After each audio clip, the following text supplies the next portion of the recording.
everlasting summer, you can see it fading fast. So you grab a piece of something that you think is gonna last. Well, you wouldn't even know a diamond if you held it in your hand. The things you think are precious, I can't understand. Are you reeling in the years, stowing away the time? Are you gathering at the tea? Okay, we're going on to chapter 7 now. Prepare yourself. It's tough.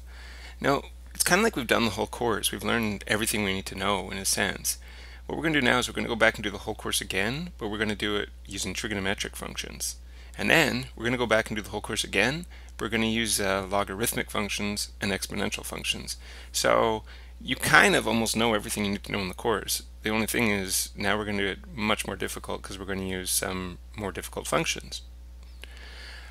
So if you remember, what we started with way back at the start of this course is we started with limits. And a quick reminder for you what a limit is. A limit is the value that a function approaches as the input approaches some value. So if you remember, when we were taking the limit of 1 over x, for example, as x approaches 0, you can't plug 0 into there, because 1 divided by 0 doesn't work. But we could plug numbers really close to 0. Like how about if we put 0.000001 in there? Well, 1 divided by 0.00001 is equal to infinity. It approaches infinity. So from the right hand side it equals infinity. From the left hand side it actually equals negative infinity. But we won't worry about that right now. So we're going to look at the limits of some trigonometric functions here. Before we do that, I'm going to write something extremely important up here. Give me a second. There we go. Calculators must be on radians for the entire chapter. So go ahead and do that right now and just leave it on radians for the whole of chapter 7. Actually, for the rest of the course, it should be fine. Now I'm going to write some other stuff. Okay, I've set up some sine and cosine graphs, at least the outline for them, and now we're going to draw them. I'm going to do this really fast. We've already done this multiple times, especially last chapter we reviewed it. So for a sine graph, we're going to do a sine graph right here. Sine 0 is 0, sine pi over 2 is a maximum, back to the midline, back down to a minimum, and then up to a midline, and at negative pi over 2 it would be down here. So I hope you know what I'm doing. I think you do. Okay, so I just wanted to quickly draw this. And then for a cosine graph, starts at the maximum, because cosine 0 is a maximum, midline, minimum, midline, maximum, and at negative pi over 2 would be at the midline. So it would look something like, whoa, something like this. So if we're going to look for the limit of sine theta as theta approaches 0, so what we need to do here is we can use the graph. What we want to do is we want to take a look at the one-sided limits from the left and the right. So let's look at the limit of sine theta as theta approaches 0 from the left. Well, that means as we get closer and closer to 0 here, what is this red function getting closer and closer to? I haven't drawn it very well, but as you're getting closer and closer to the x value of 0, your y value is getting closer and closer to 0. So from the left-hand side, it equals 0. How about from the right-hand side? The limit of sine theta as theta approaches 0 from the right equals. Okay, as we go from the right and move towards a x value of 0, we get closer and closer to a y value of 0 again. Hey, left-hand side, left-hand limit equals right-hand limit. They're equal to each other. That means the whole limit is equal to 0. And that shouldn't be surprising because sine 0 is 0. Same with this one. Cosine 0 is 1. But if you want, you can look at the left-hand limit as we approach x value of 0 from the left. We're getting closer and closer to a y value of 1, so the left-hand limit's 1. Right-hand limit, as we approach from the right-hand side, getting closer and closer to an x value of 0, we get closer and closer to 1. Left-hand limit equals right-hand limit, which means the limit equals 1. So these ones are pretty straightforward, not a big deal. This over here is not so straightforward, and it is the most important thing in this section. You need to memorize this one little limit, and you're going to use it over and over and over in this section. So we want to know what the limit is of sine theta divided by theta as theta approaches 0. Now we can't just plug 0 in here, because we have sine theta, which is 0, over 0. Well, we can't divide by 0. It doesn't work. So what are we going to do? We're going to set up a table of values here. We're going to have theta. We're going to try different values of theta. And we're going to put sine theta over theta. And we're going to pick some values really close to 0. Like how about 0.1 and 0.01. Now I don't really want to show this, but if you put 0.1 in here, so take the sine, remember it's going to be in radians, take sine 0.1 divided by 0.1, you will get 0.998334. And if you put 0.01 in here and here, you will get 0.999983. What's this getting very, very close to? It's getting very close to 1. So it looks like the right-hand limit might be 1. Let's try the left-hand limit. Let's try some values just a little bit smaller than 0. Let's try negative 0.1 and negative 0.01. If you put negative 0.1 in both these places, you will get 0.998334. You get the same thing as here. And if you put negative 0.01, you get 0.999983. You get the same thing as here. So it looks like the left-hand limit is also equal to 1. Left-hand limit equals right-hand limit. That means our limit for this whole function is 1. And as I said, this is the most important thing for you to know in this section. So let's evaluate some limits. Remember how we evaluate limits. What we try to do, it doesn't always work, but what we try to do is just substitute. So in this first question right here, we're so lucky. We really are, because we can just substitute. If I want to know the limit of cosine theta plus sine theta, I can plug pi over 4 in here. So I get the cosine of pi over 4 plus sine pi over 4. So cosine pi over 4. Well, pi over 4 is 45 degrees. You know what cosine of 45 degrees is? Or pi over 4 radians? It's root 2 over 2 plus sine of pi over 4. It's the exact same amount. It's root 2 over 2. So remember, this is like 1 root 2 over 2 plus another 1 root 2 over 2, which gives you 2 root 2 over 2. Hey, we can cancel out the 2's, and we're left with an answer of root 2. So that was very straightforward because you could just substitute. This one though, for example, you cannot substitute. If you put 0 in here, you're going to have 2 times 0, which is 0 on the bottom. You cannot divide by 0. So what we want to look for is a way to get this amount, sine theta over theta, or in this case, sine x over x. Can we do that? Sure, we can do that easily. What we could do is, since this 2 is a constant, we could just bring it out front. Now, it won't be 2, of course. This 2 is in the denominator, so it'll be 1/2, and then the limit, as x approaches 0, of sine x over x. Well, look at this piece right here. What does this look like? Looks exactly like this highlighted bit up here, except we're using x instead of theta, but that doesn't make a difference. So that boxed part right there equals 1. In other words, our answer is going to be 1/2 times 1, which equals 1/2.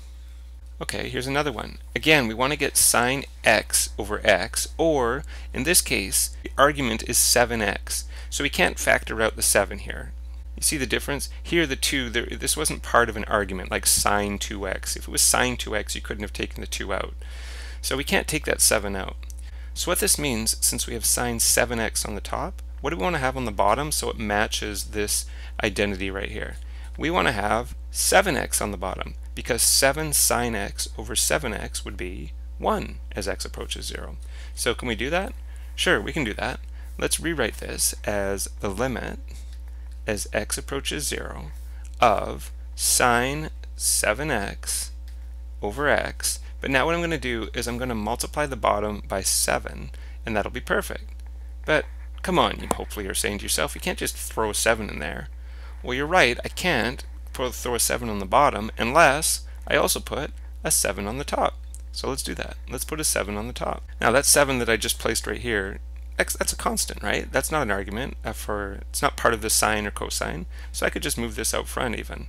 And now what I'm left with right here is the limit of sine 7x over 7x as x approaches 0. That's exactly this again. This theta doesn't just have to be theta or x. It could be 7x and 7x, or 5x and 5x, whatever, as long as they're the same. So this part in the box again is equal to 1. We end up with 7 times 1, which is 7. How about this one? Well, this time we have a sign on the numerator and a sign on the denominator. What are you going to do? You're going to do the same thing we did here. You're going to do it twice. So for example, I'm going to have the limit as x approaches 0 of sine 2x over, now what would I like this to be over in order to be able to use that identity up there? I'd like this to be over 2x. So let's put a 2x there. Now I can only write that 2x on the bottom though, if I also write it on the top. So I'll put that on the top. And then I have on the bottom sine 5x. What would I like that to be over? I'd like that to be over 5x. Can I do that? Sure, as long as I also put a 5x here. Okay, it's looking pretty complicated, but now we can start to simplify this. First of all, what I notice is I have a 2x and a 5x here. Well, I can cancel out the x's. And what I'm left with is a 2 and a 5, which act like constants. Those can come up front.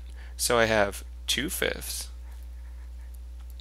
and then the limit as x approaches 0 of sine 2x over 2x and sine 5x over 5x.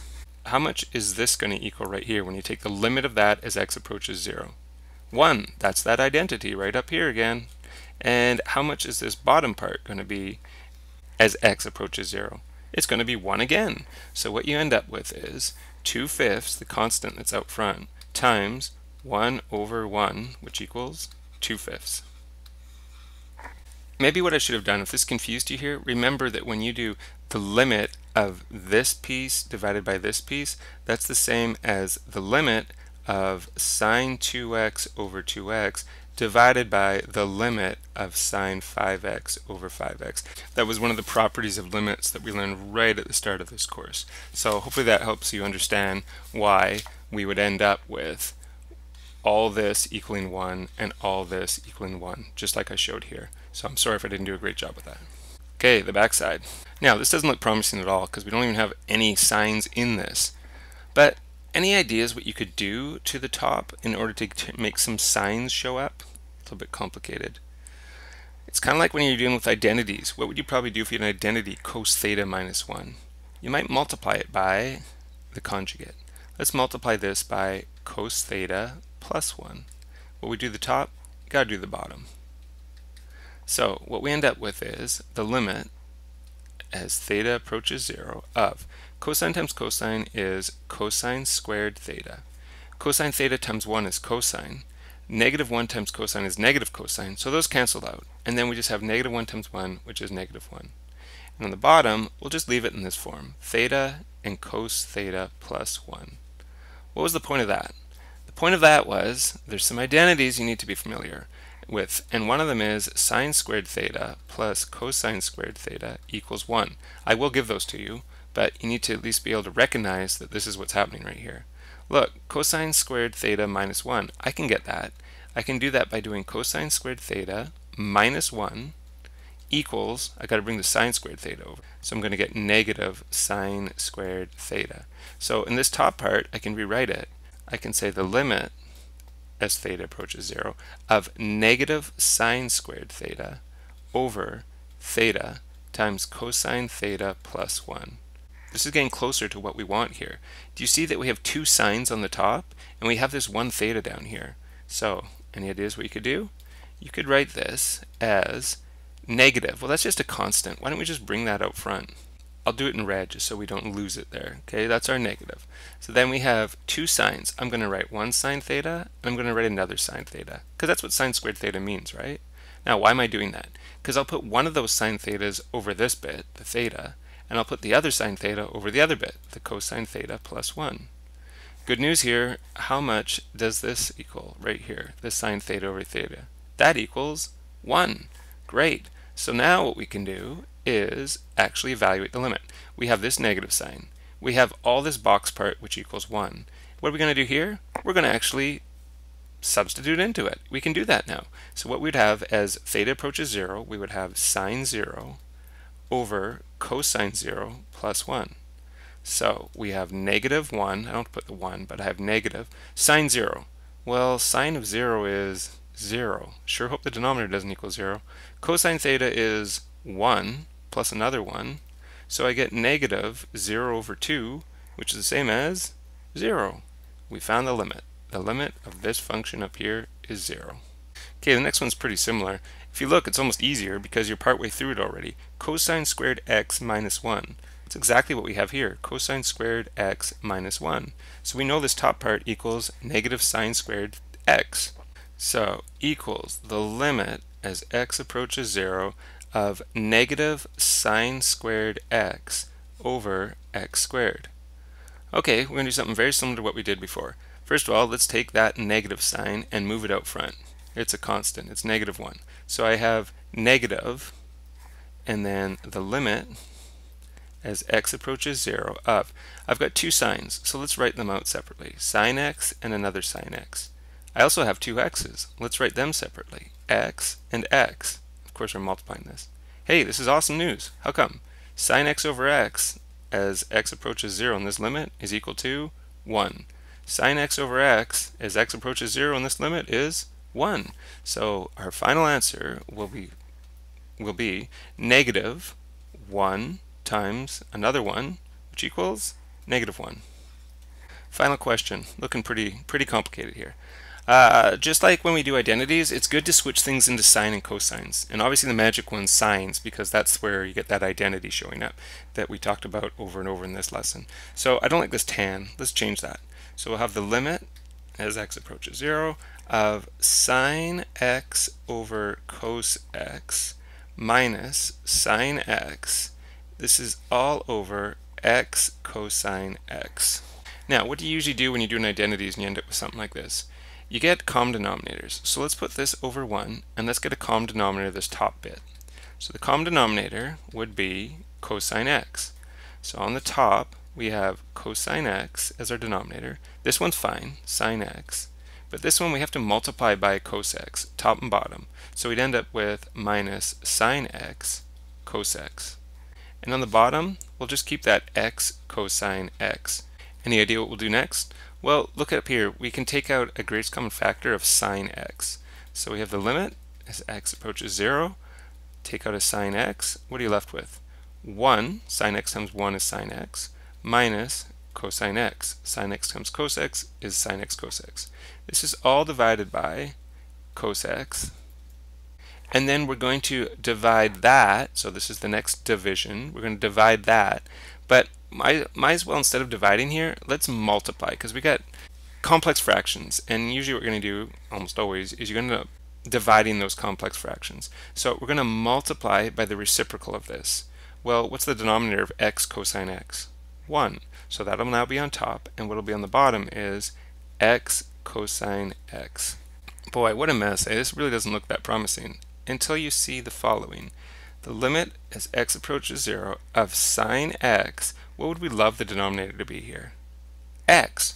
Well, you know what? We have an x right here. So why don't we take that x and put it underneath the sine x? So we have sine x times x, and then still have on the top 1 minus cos x. And what we still have on the bottom is cos x times another cos x, which is cos squared x.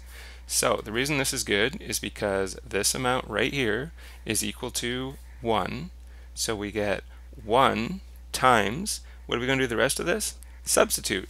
Once we get to all the cosines and everything, you can usually substitute. So what we'll have is 1 minus cosine of 0 over cosine squared of 0, which equals, well, I don't need to write the 1 again. 1 minus, what's cosine 0? Cosine 0 is 1. And then at the bottom here, this is the same as cosine of 0 squared, right? So cosine of 0, well, we just said, that's 1, and then we square it. So we end up with 1 squared on the bottom. Oh, that's 0 over 1, and 0 over 1 is 0. We have found the limit of this function up here, and the limit is 0. Okay, so key to this lesson, this highlighted bit right here, you'll be expected to memorize it. I won't be giving it to you on tests or anything. Okay, you're going to use it over and over and over in this section 7.1. Alright everyone, that's one section done in chapter 7. Good for you.